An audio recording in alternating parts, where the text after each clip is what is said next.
Le jour dit, nous sommes tous à notre poste. Un de nos informateurs, posté dans le restaurant, nous dit qu'Amar reçoit 3 autres militants du MNA et que nous devons attendre qu'ils aient terminé leur réunion.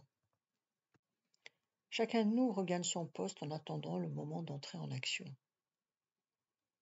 Au bout d'une demi-heure, le bruit de la détonation du revolver me fait sursauter. Pour moi, Amar est mort maintenant, et je dois songer à regagner mon point de chute.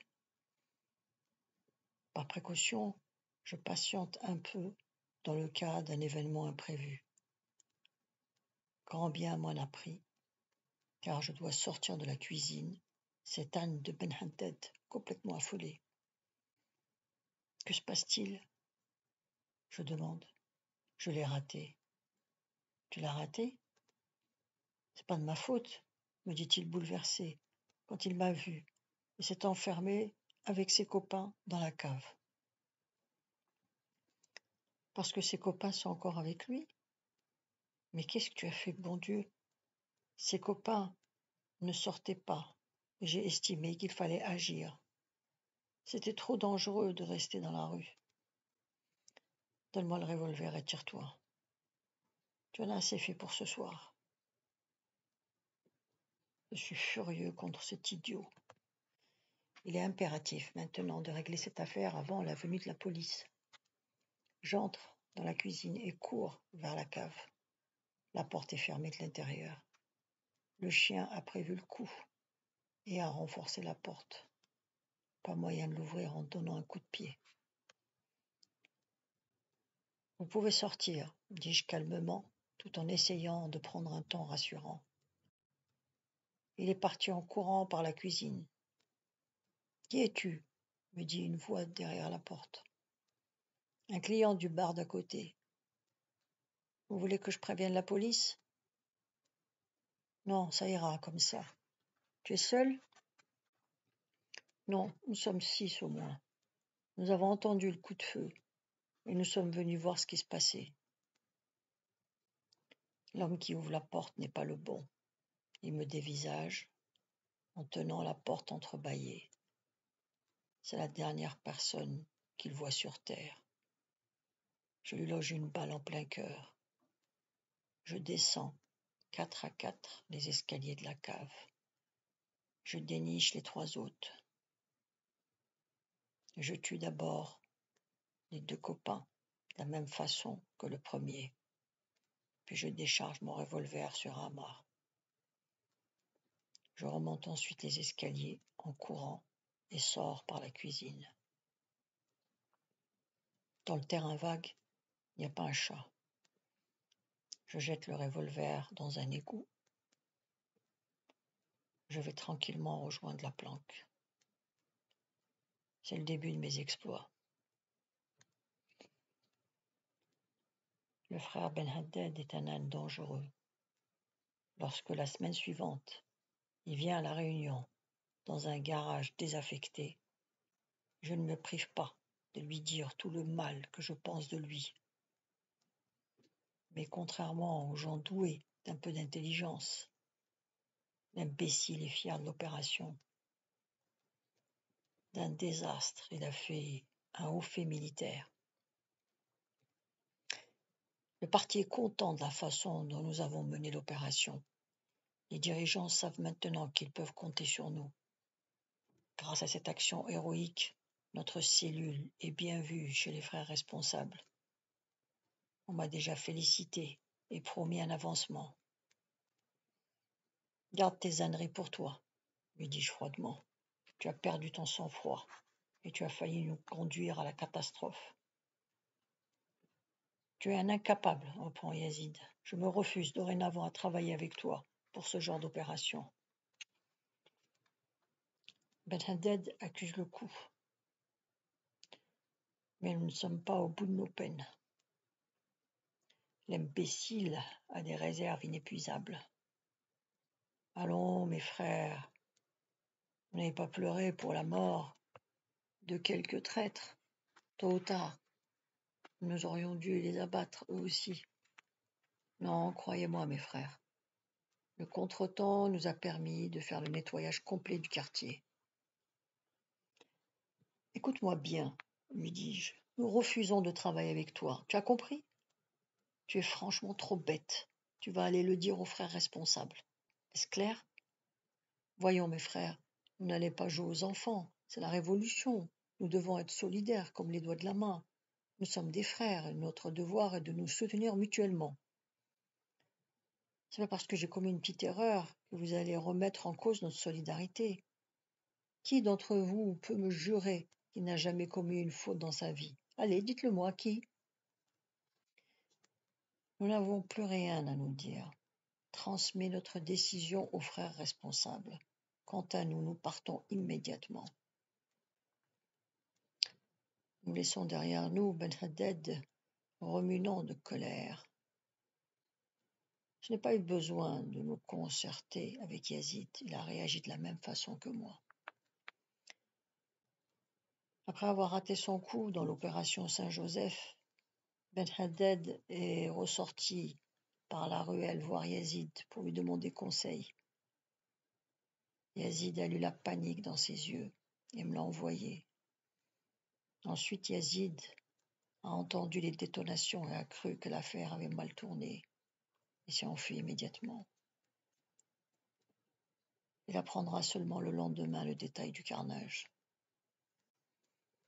Avant de nous séparer, nous allons dans un bar sur le vieux port pour nous changer les idées.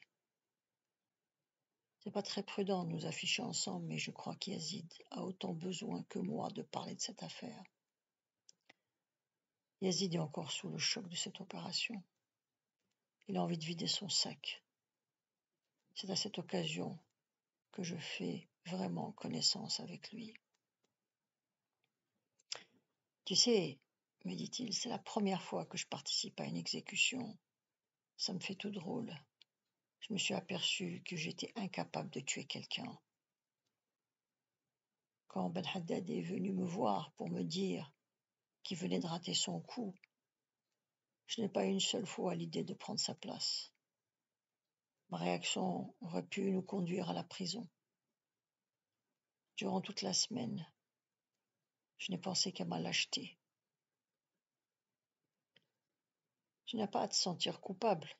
Tuer un homme n'a rien d'un acte courageux. Si je n'étais pas un combattant de la libération, je me rangerais peut-être à cet avis. Je me réclame révolutionnaire et je suis dans l'incapacité de tuer un traître. C'est une faute grave. Si tous les révolutionnaires étaient comme moi, il n'y aurait pas de révolution. Yazid éprouve le besoin de parler. Il s'est réfugié dans la certitude d'avoir failli à sa mission. Et je pense qu'il n'entend pas ce que je lui explique. Au début, lui dis-je, cela arrive à tout le monde. On est persuadé d'avoir été en dessous de tout. Mais tu verras, par la suite, chacun s'habitue et ça devient de la routine. J'ai peur, j'ai très peur d'acquérir cette routine. Je crois que j'en ai pas du tout envie. Yazid est un brave homme. Ma femme sait que je suis membre du parti, mais elle ignore tout de mes activités clandestines. Je ne veux pas l'inquiéter. Aussi, je lui donne jamais les raisons de mes sorties nocturnes. Quand elle m'a vu m'absenter la nuit de l'exécution, elle n'a rien demandé. En revanche, à mon retour, elle a essayé de me faire parler. Je ne pouvais tout de même pas lui dire que j'avais tué 4 personnes la veille. Je n'étais pas fier de moi. Et surtout, je me suis aperçu que la guerre ne m'avait pas immunisé contre les exécutions. Je n'avais pas réussi à dormir les 2 jours suivants, tant j'avais été troublé par mon action. Il arrive quelquefois que Nadia m'interroge sur la guerre. Elle souhaite savoir s'il m'est arrivé de tuer des gens. Je réponds invariablement la même chose. J'étais trop loin du théâtre des opérations pour pouvoir l'affirmer. Ses réponses ne la satisfont pas, mais elle revient à la charge, quelque temps après. J'avoue que je ne suis pas en mesure de le lui dire. Il n'y a pas de quoi se vanter d'avoir tué des hommes. Toujours est-il qu'elle se doute de ma participation au règlement de compte de Saint-Joseph. Elle en est persuadée, et je ne fais rien pour la détromper. Depuis sa venue en France, ma femme fait des progrès spectaculaires en français. Elle s'est très bien adaptée à son nouveau monde. Elle a un grand mérite de s'en être tirée de la sorte, car sa vie a été bouleversée de fond en comble. Parfois, j'imagine l'étendue des efforts qu'elle a dû consentir afin de s'adapter à cette nouvelle vie. Au Douar, elle ne s'occupait uniquement de la maison, autant dire qu'elle n'avait pratiquement aucune responsabilité. Sa famille est nombreuse. Les femmes étaient en nombre suffisant pour qu'elle n'ait jamais eu à se soucier des travaux ménagers. Elle est la seule que sa mère n'obligeait pas à travailler. Pour son père, elle n'existait pas, ce qui avait réglé la question des brimades et des corvées quotidiennes. Tout comme les filles du Douar, elle n'est jamais allée en ville, sauf pour aller s'enfermer dans la maison d'un parent lors de la célébration d'une fête.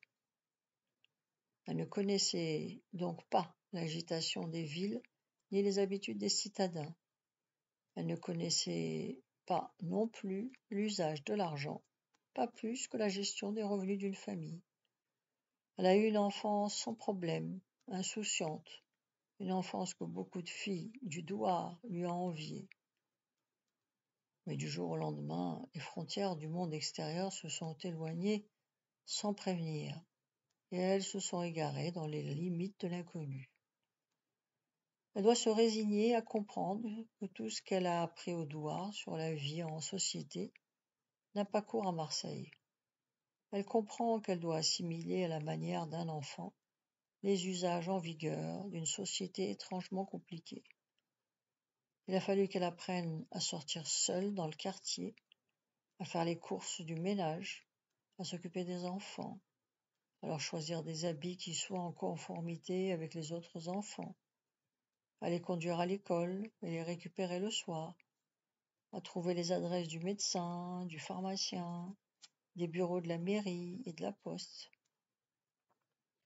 C'est pas tout de trouver les emplacements. Il faut parler, s'expliquer, se faire comprendre dans une autre langue qu'elle n'a pas eu l'occasion de pratiquer auparavant. Il a fallu aussi qu'elle s'habitue à recevoir des gens sans mettre le voile, à s'habiller comme une Française, à admettre que peu de gens en ville parlent l'arabe, apprendre à ne pas être choquée devant une bouteille d'alcool ou un étalage de charcuterie. Bref, elle doit se résigner à mettre de côté l'enseignement d'une vie. Elle doit s'habituer à emprunter les chemins embrouillés du destin, à reconnaître les dessins des lendemains menaçants, à utiliser un héritage solide et fonctionnel de la vie contre l'adversité du temps, pour finalement habiter l'âme d'une personne insensible aux tourments de la ville française. Malgré cela, elle me répète souvent que depuis sa venue à Marseille, elle vit une aventure extraordinaire, une expérience unique qu'elle n'aurait jamais voulu rater. La vie en France lui a apporté une maturité qu'elle n'aurait pu acquérir au Douar. Elle est heureuse que ses enfants soient élevés et scolarisés à Marseille. La vie lui plaît. Elle adore cette nouvelle vie, une vie où elle peut sortir sans se soucier des ragots du voisinage. Mais la vie ici est trop différente de celle qu'elle menait au Douar. De temps à autre, elle a la nostalgie du pays. Durant ces périodes, elle est triste et renfermée. Il lui arrive d'avoir le cafard et de souhaiter rentrer au Douar. Elle rêve de retrouver la famille, de parler sans faire l'effort de chercher ses mots, de se réveiller au chant du coq. L'esprit paisible. La suite. demain à la même heure, vous pouvez vous abonner.